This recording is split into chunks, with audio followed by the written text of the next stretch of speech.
आज हम चैप्टर 6 पढ़ेंगे differential equations with variable coefficient. इसमें 6.1 पढ़ेंगे कॉशी ऑयलर इक्वेशन। सबसे पहले एप्लीकेशन वेरिएबल कोफिशिएंट की एप्लीकेशन। अब तक हम कांस्टेंट कोफिशिएंट पढ़ते रहे हैं, अब हमने वेरिएबल कोफिशिएंट पढ़ना है। तो ये हमारे पास एक सर्कुलर रिंग है जिसका इनर रेडियस a है और आउटर रेडियस b है। The temperature UR in the circular ring is determined from the boundary value problem। ये इसकी डिफरेंशियल इक्वेशन है। आप देख सकते हैं R इसका कोफिशिएंट है जो कि रेडियस है फ्रॉम द सेंटर, और ये वेरिएबल है, ठीक है। और U A is equal to U naught है, और U B is equal to U one है। यू टेम्परेचर को रिप्रेजेंट कर रहा है, तो एट ए टेम्परेचर जो है इस मतलब सर्कल में जो टेम्परेचर है वो यू नॉट है, और इस सर्कल में जो टेम्परेचर है वो यू वन है, ठीक है। यू नॉट और यू वन कॉन्स्टेंट है, तो हमने इस रीजन में टेम्परेचर मेजर करना है। तो उसके लिए बाउंड्री वैल्यू प्रॉब्लम है, और ये डिफरेंशियल इक्वेशन है, और यहाँ जो कि डिफरेंशियल इक्वेशन है विद वेरिएबल कोफिशिएंट। तो जनरली जो differential equation with variable coefficient होते हैं उनके सोल्यूशन जो है वो आम जो हमने जिस तरह कांस्टेंट कोफिशिएंट से मालूम किए थे उन मेथड से मालूम नहीं होते, बल्कि इनके सोल्यूशन जो होते हैं वो इनफाइनाइट सीरीज की फॉर्म में होते हैं। एक्सेप्ट ये एक हमारे पास पर्टिकुलर सोल्यूशन है, ये हमारे पास एक पर्टिकुलर डिफरेंशियल इक्वेशन है कॉशी ऑयलर इक्वेशन। कॉशी और ऑयलर दोनों मैथमेटिशियन है। इन्होंने जो डिफरेंशियल इक्वेशन बताई है ये वाहिद डिफरेंशियल इक्वेशन है जिसका सोल्यूशन हम उसी मेथड से फाइंड कर सकते हैं जिस तरह कांस्टेंट कोफिशिएंट से मालूम करते हैं। बाकी जितने भी वेरिएबल डिफरेंशियल इक्वेशन है उनके सोल्यूशन जो है इनफाइनाइट सीरीज होती है। तो इससे पढ़ते हैं कॉशी ऑयलर इक्वेशन को। ये जो है मेरे पास एक लीनियर डिफरेंशियल इक्वेशन है जिसके जो कोफिशिएंट है वो है A N x N, A N minus one, A x N minus one, इस फॉर्म के हैं। यहाँ पे ए आईज जो है वो तो कांस्टेंट, रियल कांस्टेंट, और ये जो एक्स एन वगैरह है ये हमारे पास पोलिनोमियल है एक्स रेस पावर एन, यानी कि एक्स की डिग्री एन है या एक्स की पावर एन है, और जो डेरिवेटिव है इसकी पावर भी एन है। यहाँ पे एक्स की पावर एन माइनस वन है तो डेरिवेटिव की पावर भी एन माइनस वन है।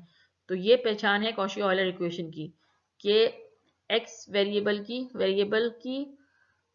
डिग्री और डिफरेंशियल का डेरिवेटिव का ऑर्डर सेम होता है, ठीक है। तो ये कॉशी ऑयलर इक्वेशन है, और ये non homogeneous GX non homogeneous को रिप्रेजेंट कर, इसलिए हम जो है simple homogeneous Cauchy Euler homogeneous differential equation ले रहे हैं ताकि हमें कॉम्प्लीमेंट्री फंक्शन किस तरह मालूम करना है ये असल में तरीका पता चल जाए। तो जिस तरीके से हम कांस्टेंट कोफिशिएंट के लिए सपोज करते हैं y is equal to e raise to power m x, इसी तरह हम यहाँ पे क्योंकि पोलिनोमियल है तो हम y is equal to x raise to power m suppose कर रहे हैं। अब जितने डेरिवेटिव्स होंगे डिफरेंशियल इक्वेशन में उतने टाइम्स हम इसको डिफरेंशिएट करेंगे। यहाँ सेकंड ऑर्डर डिफरेंशियल इक्वेशन है तो 2 टाइम्स इसको डिफरेंशिएट करेंगे। इसको हम इक्वेशन 1 कह देते हैं जिसका हमने कॉम्प्लीमेंट्री फंक्शन मालूम करना है। जैसे ये के डेरिवेटिव है तो के टाइम्स इसको डिफरेंशिएट करेंगे ताकि हम इसमें पुट कर सकें।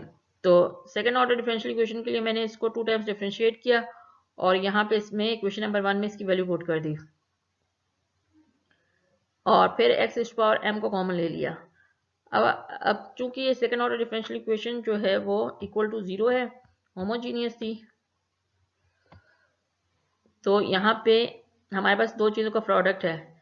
ये मेरे पास एक पोलिनोमियल है m की ऑर्डर 2 की, और ये एक्स रेज़ पावर m है। अब ये इन दोनों का प्रोडक्ट 0 है तो इसका मतलब कोई एक एटलीस्ट 0 होगा।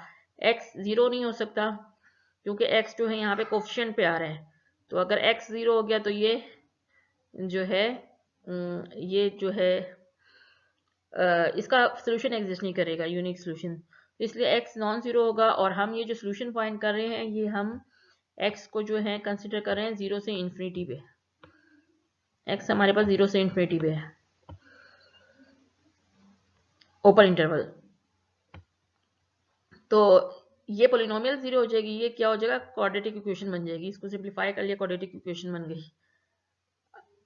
अब इसका सोल्यूशन अगर एग्जिस्ट कर जाए तो इसका मतलब है कि हमारे पास इस कॉची ऑयलर इक्वेशन का सोल्यूशन एग्जिस्ट कर जाएगा। अब ये जो है सेकंड ऑर्डर मतलब कि क्वाड्रेटिक इक्वेशन है।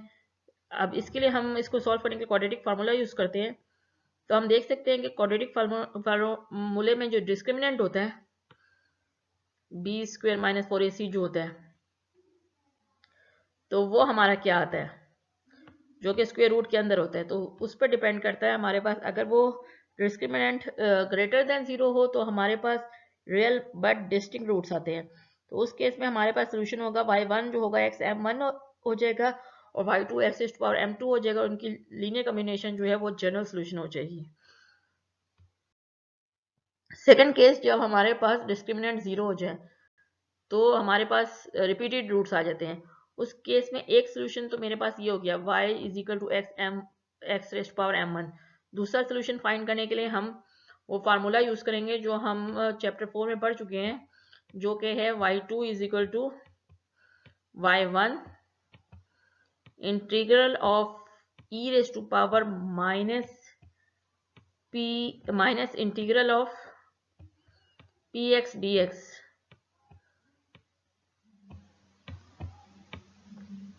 डिवाइडेड बाय y1 का स्क्वायर। ये फार्मूला जो सेकंड सोल्यूशन के लिए हम यूज करते हैं वो यूज करेंगे।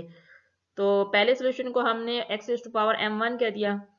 अब चूंकि डिस्क्रिमिनेंट 0 है तो m1 हमारे पास क्वाड्रेटिक फार्मूले में वैल्यूज पुट करें तो m1 इसके इक्वल आ जाता है, ठीक है। और जो इक्वेशन नंबर 1 है उसको हमने स्टैंडर्ड फॉर्म में लिख दिया, यानी कि d² y/dx² का क्वेश्चन को 1 करना है तो ax² को डिवाइड कर दिया, ठीक है। यहाँ से dy/dx का जो कोफिशिएंट होता है वो होता है px। इसको इंटीग्रेट कर लेते हैं, b/a कोफिशिएंट है बाहर निकल गया, 1/x का ln of x हो गया। अब इस फार्मूले में पुट कर दिया, y1 मेरे पास है x⁻m1, ठीक है। और यहाँ m1 की हम फिर वैल्यू भी पुट कर देंगे यहाँ पे, जो कि ये है। यहाँ पे क्या किया, -b/a ln के साथ आ रहा है तो ये हम इधर x की पावर पे ले गए और e और ln कैंसिल हो गया, तो x⁻b/a आ गया। बेसिस से मैं पावर ऐड हो गई, तो पावर के ऐड होने से -b/a और +b/a कैंसिल हो गया और -a/a -1 के इक्वल आ गया। तो 1/x का इंटीग्रल जो है ln of x आ गया। तो दूसरा सोल्यूशन हमारे पास आ गया y2 = xm⁻m1 ln of x। तो जनरल सोल्यूशन हो गया y = c1 x⁻m1 जो कि पहला सोल्यूशन था, और फिर दूसरा solution x⁻m1 ln of x। Third case है हमारे पास कॉन्जुगेट कॉम्प्लेक्स रूट्स का। अगर हमारे पास डिस्क्रिमिनेंट लेस देन 0 आ जाता है तो हमारे पास कॉम्प्लेक्स कॉन्जुगेट रूट्स आएंगे। अल्फा प्लस आयोटा बीटा को अगर मैं m1 कह दूं और अल्फा माइनस आयोटा बीटा को m2 कह दूं, तो इसको हम लिख सकते हैं y = c1 x⁻m1 c2 x⁻m2, जैसे डिस्टिंक्ट रूट लिखते हैं क्योंकि ये दोनों डिस्टिंक्ट है। यहाँ पे आयोटा आ रहा है, अगर हम रियल कंपोनेंट्स में लिखना चाहते हैं तो फिर हमें कुछ चेंजेस करनी पड़ेंगी, दूसरे फॉर्म में लिखना पड़ेगा। तो यहाँ पे देखें x⁻α x⁻β है, तो x⁻β को मैं लिख सकती हूँ e⁻ln of x, x को हम लिख सकते हैं e⁻ln of x, और फिर साथ आयोटा बीटा आ गया, तो ये जो है मल्टीप्लाई हो जाएंगे, तो e⁻β ln of x आ गया। अब इस पे जब हम ऑयलर फार्मूला अप्लाई करेंगे तो ये हो जाएगा हमारे पास cos beta ln of x plus iota sine beta ln of x। ये हमारे पास थीटा का काम कर रहा है, ठीक है। जैसे ऑयलर फार्मूला में होता है cos theta plus iota sine theta, ये उसी तरह लिख दिया। अगर यहाँ पे माइनस होगा तो ऑब्वियसली यहाँ पे माइनस आ जाएगा। अब हमारे पास सोल्यूशन ये है, जनरल सोल्यूशन। इसमें अगर मैं c1 और c2 की जगह 1 पुट कर दूं और इसे y1 कह दूं, तो फिर मेरे पास x अल्फा दोनों में कॉमन ले लिया x अल्फा, तो x iota beta plus x minus iota beta आ गया। ये मेरे पास x आयोटा बीटा है, यहाँ पे x आयोटा माइनस बीटा है, इन दोनों को सम किया तो मेरे पास 2 cos beta ln of x आ गया। तो ये मेरे पास y1 की ये वैल्यू आ जाएगी। फिर इसी तरीके से अगर मैं इस y में C1 की जगह 1 और C2 की जगह -1 ले लूँ तो मेरे पास y2 जो है वो इसके इक्वल आ जाएगा। इसमें मैंने x अल्फा कॉमन ले लिया। अब x iota beta minus x iota beta की वैल्यू यहाँ से हम इसको इसे सेपरेट कर दें तो हमारे पास ये आ जाता है 2 iota sine beta ln of x।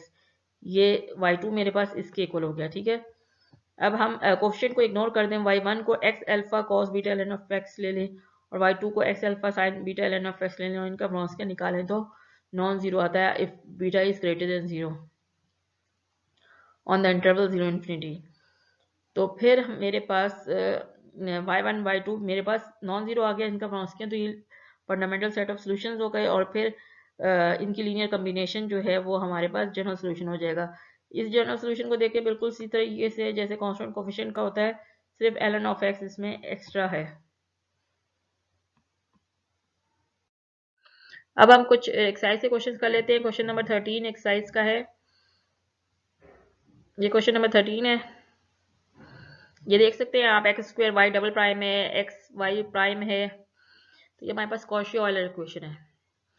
इसमें मैं इसको इक्वेशन नंबर 1 कह देती हूँ। इसमें मैं y equal to x power m क्योंकि सेकंड ऑर्डर है 2 टाइम्स डिफरेंशिएट किया मैंने और इसको इक्वेशन नंबर 1 में पुट कर दिया। अब ये जो एक्स स्क्वायर और एक्स माइनस 2 ये मिलके एक्स रेस्ट पावर m बना देंगे, x और x m minus 1 x m बना देंगे। तीनों में एक्स m आ रहा है, इसको x रेस्ट पावर m आ रहा है, इनको कॉमन ले लेंगे। x चूंकि जीरो नहीं हो सकता तो ये इक्वेशन में जीरो होगी। ये इक्वेशन को हमने क्वाड्रेटिक फार्मूले में पुट कर दिया और मेरे पास 1 प्लस माइनस आयोटा सोल्यूशन आ गया। अब ये 1 प्लस माइनस आयोटा जो है वो असल में alpha plus minus beta iota की फॉर्म के हैं। तो अल्फा यहाँ पे 1 है और बीटा भी यहाँ पे 1 है। कॉम्प्लेक्स कॉन्जुगेट आ गया। जनरल सोल्यूशन हम इस तरीके से लिख सकते हैं। तो अब यहाँ मैंने वैल्यूज पुट कर दी, अल्फा की जगह 1 और बीटा की जगह 1, तो ये मेरा जनरल सोल्यूशन हो गया इस डिफरेंशियल इक्वेशन का जनरल सोल्यूशन। अब हम एक्सरसाइज 6.1 का क्वेश्चन नंबर 43 करते हैं। Solve the given differential equation. ये हमें डिफरेंशियल इक्वेशन की गिवन है, आप देख सकते हैं। इसको मैंने डिफरेंशियल इक्वेशन को 1 कह दिया। अब आप देख सकते हैं कि इस डिफरेंशियल इक्वेशन, ये जो डिफरेंशियल इक्वेशन है कॉशी ऑयलर फॉर्म की नहीं है, क्योंकि कॉशी ऑयलर फॉर्म में यहाँ सिर्फ एक्स स्क्वायर होना चाहिए, तो यहाँ पे एक्स माइनस 1 स्क्वायर है। इस वजह से मैंने इसको एक और वेरिएबल सपोज कर लिया टी को एक्स माइनस 1 ले लिया, तो ताकि यहाँ पे टी स्क्वायर हो जाए। लेकिन फिर यहाँ पे y और x है, तो इसको कन्वर्ट करने के लिए, इसको y और t की फॉर्म में लाने के लिए मुझे क्या करना पड़ेगा, मुझे इसको डिफरेंशिएट करना पड़ेगा विद रिस्पेक्ट टू y। तो dt बाई डी वाई हो जाएगा और यहाँ पे dt इस वाले को भी with respect to y differentiate करेंगे, तो मेरे पास हो जाएगा dx बाई डी वाई और कांस्टेंट का जो है वो 0 हो जाएगा। तो dt बाई डी वाई मेरे पास dx बाई डी वाई आ गया। इसका रेसिप्रोकल ले लूँ तो मैं लिख सकती हूँ dy by D x equal to d Y by D t. अब सेकेंड ऑर्डर के लिए हमने डी स्क्वायर वाई और डी एक्स स्क्वायर को देखना है, इसको टी में कैसे कन्वर्ट करें। तो ये हो जाएगा D Y by D X into D Y by D X. D Y by D X चूँकि D Y by D T के बराबर है, तो मैंने इसकी जगह D Y by D X की जगह D Y by D T put कर दिया। अब डी बाई डी एक्स को मैं लिख सकती हूँ D by D T into D T by D x. ठीक है, तो ये जो है डी बाई ये हो जाएगा डी स्क्वायर वाई और ये हो जाएगा डी टी स्क्वायर, और D T by D X की जगह यहाँ पे इसको डिफ्रेंशिएट किया D T by D x, तो ये 1 हो जाता है, तो यहाँ पे 1 आ गया। अब ये मैंने इसको इक्वेशन नंबर 1 में पुट किया, एक्स माइनस 1 स्क्वायर की जगह टी स्क्वायर आ गया, D square Y over D x square की जगह D square Y over D T square आ गया, -2 इसकी जगह टी आ गया, D Y by D X की जगह D Y by D T आ गया, -4 वाई इज इक्वल टू 0। ये अब इस इक्वेशन को देखें तो ये कॉशी ऑयलर इक्वेशन बन गई है। ठीक है, अब हम इसको सॉल्व करते हैं। इसको सॉल्व करने के लिए सबसे पहले ऑक्सिलरी इक्वेशन निकालना पड़ेगा और इसमें सब्स्टिट्यूशन करेंगे y equal to t raised power m, क्योंकि यहाँ पे variable t raised power m है। तो ऑक्सिलरी इक्वेशन क्या होगी, d square Y over D T square की जगह मेरे पास आ जाएगा m into m minus 1, d Y by D t -2 coefficient है और d Y by D t की जगह आ जाएगा m और -4 y की जगह 1 आ जाएगा। ठीक है, इसको सिंप्लीफाई किया तो मेरे पास ये क्वाड्रेटिक इक्वेशन आ गई। इसके हमारे पास फैक्टराइज किया तो फैक्टर्स बन जाएंगे -4 और +1। इसकी वजह से इसके जो डिस्टिंक्ट सोल्यूशन आ गए 4 -1 आ गए। 4 को मैंने m1 कह दिया, -1 को m2 कह दिया, तो इसका जनरल सोल्यूशन हो जाएगा y is equal to c1 t raised power m1 plus c2 t raised power m2 होता है। तो m1 मेरे पास 4 है और m2 -1 है, तो ये इक्वेशन नंबर 2 का जनरल सोल्यूशन हो गया, लेकिन हमें इक्वेशन नंबर 1 का जनरल सोल्यूशन फाइंड करना है। तो इसके लिए जो बैक सब्स्टिट्यूशन हम करेंगे, जो हमने सपोज किया था t is equal to x minus one, ये पुट करेंगे। तो t की जगह x माइनस वन पुट कर दिया यहाँ पे भी और यहाँ पे भी। तो ये जो है ये जनरल सोल्यूशन हो गया इक्वेशन नंबर 1 का। अब रिडक्शन टू कांस्टेंट कोफिशिएंट। अब हम ये एक और मेथड है कॉशी-ऑयलर इक्वेशन को सॉल्व करने का। इसमें हम क्या करते हैं, कॉशी-ऑयलर इक्वेशन को कांस्टेंट कोफिशिएंट में कन्वर्ट कर देते हैं, वेरिएबल कोफिशिएंट को कांस्टेंट कोफिशिएंट में कन्वर्ट कर देते हैं और फिर कांस्टेंट कोफिशिएंट की जो मेथड्स हैं उनसे इसको सॉल्व कर देते हैं। ये देखें, ये हमारे पास जो डिफरेंशियल इक्वेशन है, ये linear second order differential equation है, होमोजीनियस विथ कांस्टेंट कोफिशिएंट। और ये वाली जो है ये हमारे पास कॉशी-ऑयलर इक्वेशन है। अब ये जो हमारे पास इक्वेशन है कांस्टेंट कोफिशिएंट की, इसका सोल्यूशन हमारे पास ये है, जबकि कॉशी-ऑयलर का for real and distinct roots ये सोल्यूशन है। ठीक है, फॉर एक्स ग्रेटर देन 0। अब क्या हम इसको एक्सपोनेंशियल में कन्वर्ट कर सकते हैं? तो हम इसको एक्सपोनेंशियल में कन्वर्ट कर सकते हैं। एक्स को हम लिख सकते हैं e power ln of x, ये दोनों कैंसिल हो जाएंगे, आखिर में फिर एक्स आ जाए where x is greater than 0। तो फिर हम इसकी जगह पे एक्स रेज़ टू m1 की जगह में मैं लिख सकती हूँ e ln x, और m1 जो है वो हम इस साइड पे ले आए हैं। ठीक है, ये ln की प्रॉपर्टी है, m इधर आ सकता है, इधर आ सकता है, पावर में जा सकता है, साथ मल्टीप्लाई हो सकता है। तो इसको हमने इस तरीके से लिख लिया। अब ln ऑफ x की जगह हमने अगर t सब्स्टिट्यूट कर दें तो ये वाली फॉर्म और जो कांस्टेंट कोफिशिएंट की फॉर्म है वो बिल्कुल सेम हो जाती है। ठीक है, तो इसका सोल्यूशन और कॉशी-ऑयलर का सोल्यूशन सेम हो गया।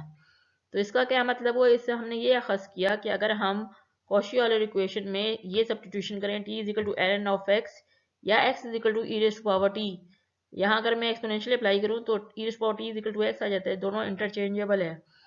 तो अगर ये सब्स्टिट्यूट करें तो फिर कॉशी-ऑयलर इक्वेशन जो है वो कन्वर्ट हो जाएगी इक्वेशन ऑफ कांस्टेंट कोफिशिएंट में, और फिर इसे कांस्टेंट कोफिशिएंट के जरिए सॉल्व किया जा सकता है। ठीक है, अब आप एक्सरसाइज 6.1 कर लें, इसमें जो प्रॉब्लम हो वो पूछ सकते हैं। Thank you very much.